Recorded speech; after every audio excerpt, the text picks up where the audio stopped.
بسم اللہ الرحمن الرحیم۔ السلام علیکم محترم سامعین اور عزیز طلبہ کرام، امید کرتا ہوں کہ آپ تمام احباب خیر و عافیت سے ہوں گے۔ آج کا ہمارا سبق نمبر 115 ہے، جس میں ہم شاعر حریث بن عناب کو پڑھیں گے۔ یہ اپنے قبیلے کی مذمت اور قبیلہ بحتر کی تعریف کر رہا ہے، کیونکہ بحتر نے اس کی مدد کی تھی اور اس کی جماعت نے اس کو بے سہارا چھوڑ دیا تھا۔ اپنی جماعت نے بے سہارا چھوڑا اور بحتر نے جو قبیلہ ہے انہوں نے اس کی مدد کی، تو ان کی اب یہ مدح سرائی کر رہا ہے اور تعریف کر رہا ہے۔ تو آئیے اشعار پڑھتے ہیں۔ بسم اللہ الرحمن الرحیم۔ وقال حریث بن عناب لما رأيت العبد نبهان تاركي بلماعة فيها الحوادث تخطر، نصرت بمنصور وبابني معرض وسعد وجبار بل الله ينصر، ولله أعطاني المودة منهم، ولله ليس ولله، ولله أعطاني المودة منهم، وثبت ساقي بعدما كدت أعثر، إذا ركب الناس الطريق رأيتهم لهم قائد أعمى وآخر مبصر، لهم منطقان يفرق الناس منهما، ولحنان معروف وآخر منكر، لكل بني عمرو بن عوف رباعة وخيرهم في الخير والشر بحتر۔ ترجمہ کرتے ہیں۔ لما رأيت، جب میں نے دیکھا، العبدہ سے یہاں پر اپنے قبیلہ مراد ہے، جو ان کا قبیلہ ہے اس کا ذکر ہے، بنو نبہان۔ کہتے ہیں جب میں نے ان کو دیکھا، عبد غلام کو کہتے ہیں، گویا کہ یہ قبیلہ کوئی اچھا نہیں ہے، تنزن کہہ رہے ہیں عبد اور ہجو کر رہے ہیں۔ لما رأیت العبد، جب میں نے قبیلہ نبہان کو دیکھا، تارکا یترکو، وہ مجھے چھوڑ رہے ہیں اور وہ مجھے چھوڑنے والے ہیں، یا انہوں نے مجھے چھوڑا۔ کہاں پر؟ بلماعۃ، ایسی زمین پر جو چمک رہی تھی، جس کو ہم سراب کہہ سکتے ہیں، کہ پانی تو ہوتا نہیں ہے لیکن نظر آ رہا ہوتا ہے کہ پانی ہے صحرا میں، زمین چمک رہی ہوتی ہے۔ تو کہتے ہیں جب مجھے قبیلہ عبد نے، بنو نبہان نے، تارکنی یا ترکونی یا ہذہ القبیلہ ترکتنی، مجھے چھوڑا، بلماعۃ، ایسے مکان پر جو چمک رہی تھی سراب، فیہا الحوادث تخطر، جہاں پر کثرت سے جہاں پر حوادثات کا ظہور ہوتا ہے اور حوادثات وہاں پر حرکت کرتے رہتے ہیں۔ تو انہوں نے گویا کہ تنزن اپنے قبیلے کو یہ کہا۔ نصرت بمنصور، تو اس کے بعد کیا نتیجہ یا کیا ہوا؟ تو منصور اور اس کے علاوہ معرض کے 2 بیٹوں اور سعد اور جبار کے ذریعے میری مدد کی گئی، بلکہ در حقیقت مدد اللہ تعالی کرتا ہے۔ نصرت بمنصور، منصور بن الولید، یہ جواب لما ہے۔ یہ لما جب مجھے چھوڑا گیا ایسی جگہ پر تو میری مدد کی گئی، ابنانی 2 بیٹوں سے، معرض ایک معرض کا بیٹا، وسعد وجبار، سعد بن عمر اور جبار بن عنیف، بل اللہ، بلکہ اللہ تعالی، ینصر، نصرت کرنے والا ہے بے کسوں کا، بے یار مددگار کا۔ وللہ، لام الابتداء، وللہ المودۃ منہم، اور اللہ تعالیٰ نے ان لوگوں کے ساتھ مجھے محبت نصیب فرمائی۔ وللہ اعطانی المودۃ ای المحبہ، ودّ یودّ، ٹھیک ہے، تو ود کہتے ہیں محبت کو، تو اللہ نے مجھے یا میرے دل میں ان کے لیے محبت ڈال دی، منہم، وثبت ساقی بعدما کدت اعثر، اور میرے پاؤں کو ثابت رکھا اللہ تعالیٰ نے بعد اس کے کہ میں پھسلنے کے قریب تھا۔ عثرا یعثر کہتے ہیں پھسلنا اور گرنا، ٹھیک ہے، اللہ نے مجھے گویا کہ میرے قدموں کو جما دیا۔ ساق کہتے ہیں پنڈلی کو۔ اذا رکب الناس الطریق رأیتہم، جب یہ لوگ راستے میں سفر کے لیے پابرکاب ہوتے ہیں، ٹھیک ہے، اذا رکب الناس الطریق، جب لوگ کسی بھی راستے کو اختیار کرنے کے لیے سوار ہوتے ہیں، رکیبہ سوار ہونا، رأیتہم لہم قائد، تو تم لوگ تو آپ دیکھیں گے کہ ان کے لیے ایک قائد، یعنی قائد اندھا، یعنی رات اور ایک بینا یعنی دن ہوتا ہے، یعنی یہ لوگ دن رات سفر کرتے ہیں۔ رأیتہم لہم قائد اعمیٰ یعنی رات، وآخر مبصر یعنی دن۔ یہ اعمیٰ کنایۃ عن اللیل ہے، رات سے کنایت ہے، مبصر کنایا ہے یعنی دن۔ جس طرح ان کے لیے یعنی یہ سفر کرتے ہیں، صبح و شام سفر کرتے ہیں، تو ایسے لوگ بھی ہوتے ہیں۔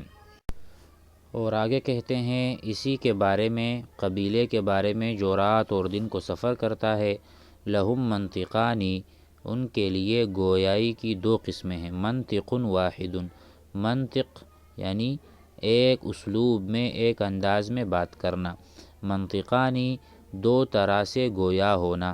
تو ان کے لیے گویائی کے دو پہلو ہیں، نمبر ایک شعر، نمبر دو نثر، یعنی اشعار بھی کہتے ہیں اور نثر میں بھی لوگوں کی ہجو کرتے ہیں، یعنی ذم بیان کرتے ہیں۔ یفرق الناس یخاف الناس منہما، ان دونوں منطق سے یا دونوں طرح کے گویائی سے وہ لوگ بہت ڈرتے ہیں کہ ہمارے مذمت نہ بیان کر دیں۔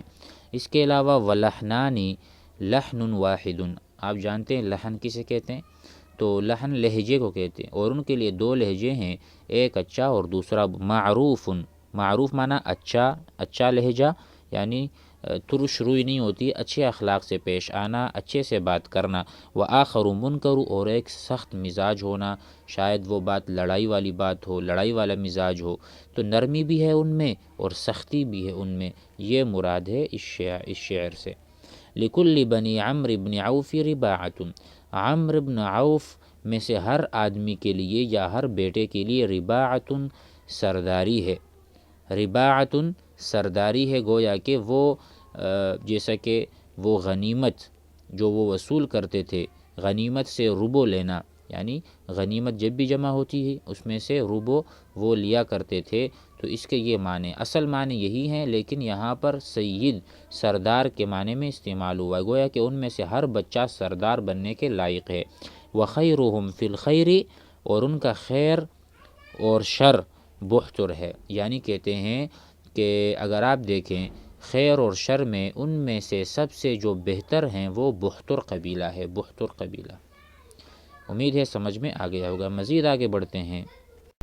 وقال ابان بن عبد اذا الدین اودى بالفساد فقل له يدعنا ورأسا من معد نصادم ببيض خفاف مرهفات قواطع لداود فيها أثره وخواتمه ورزق كستها ريشها مضرحية أثيث خوافي ريشها وقوادم بجيش تظل البلق في حجراته بيثرب أخراه وبالشأم قادم إذا نحن سرنا بين شرق ومغرب تحرك يقظان التراب ونائمه۔ آئیے ترجمہ سمجھتے ہیں۔ وقال ابان بن عبدہ، ابان بن عبدہ کہتے ہیں شاعر اسلامی، اسلامی شاعر ہے۔ اذا الدین اودى بالفساد، اودى اہلاکا، جب دین فساد کی وجہ بنے، جب فساد کی وجہ سے، یہ کہتے ہیں جب فساد کی وجہ سے دین ہلاک ہو گیا۔ اذا الدین اودى اہلکا بالفساد، فساد کی وجہ سے دین نہ رہا، فقل له، تو سلطان سے اور امیر سے کہیں، ان سے کہیں یدعنا، ہمیں چھوڑ دیں، ورأسا من معد نصادم، رأس کہتے ہیں امیر کو، یعنی ان کے سردار کو چھوڑ دے تاکہ ہم اس کے ایک دوسرے کے ساتھ مقابلہ کر سکیں یا مقابلہ کریں آپس میں۔ تو یہاں پر صادما یصادم کے معنی ہیں قاتلا یقاتلو، ایک دوسرے سے مقابلہ کرنا۔ من معد، معد قبیلہ ہے، ان کا سردار ہے، تو ہمیں اور اس سردار کو چھوڑ دو تاکہ ہم آپس میں مقابلہ کر سکیں۔ ببیض خفاف مرہفات قواطع، بیض کہتے ہیں سفید کو، خفاف کہتے ہیں یعنی ہلکے، اور مرہفات کہتے ہیں دھاری دار، تو اس کا مراد ہوا سفید ہلکی دھارے دار کاٹنے والی تلواروں کے ذریعے، جن میں حضرت داؤد علیہ السلام کی صنعت کے نشان اور مہرے ہیں۔ قواطع قطع یقطع سیف قاطع، کاٹنے والی تلوار، تو اس کا معنی یہ ہوا کہ سفید ہلکی اور دھاری دار تلواروں جو کاٹنے والی ہیں لداؤدا، جس میں داؤد علیہ السلام کی صنعت ہے، فیہا اثرہ و خواتمہ، اور اس پر اس کی مہریں لگی ہوئی ہیں، ایسی تلواروں سے ہم لڑیں گے۔ اسی کے ساتھ وزرقن، اور ایسی نیلگوں یعنی نیلا رنگ، نیلگوں تیروں کے ذریعے ہم ان سے لڑیں گے، کستھا ریشہا مزرحیۃ، مزرحیہ یہاں پر الصقر الطویل الجناح، ایسا باز جس کے لمبے لمبے پر ہوں، جس کے بہت بڑے بڑے پر ہوں، ان کے جو جیسا کہ تیر بنتا ہے تو تیر کے اخیر میں ریش لگتا ہے، یعنی یہ ریش سے مراد جو پر ہوتے ہیں، تو یہ پر جو لگے ہوئے ہیں وہ کس چیز کے ہیں؟ وہ بہت بڑے باز کے ہیں۔ تو کہتے ہیں وَزُرْقٍ کَسَتْہَا رِیشَہَا، کسا یکسی لبس یلبسو، پہننے کے معنی میں آتا ہے۔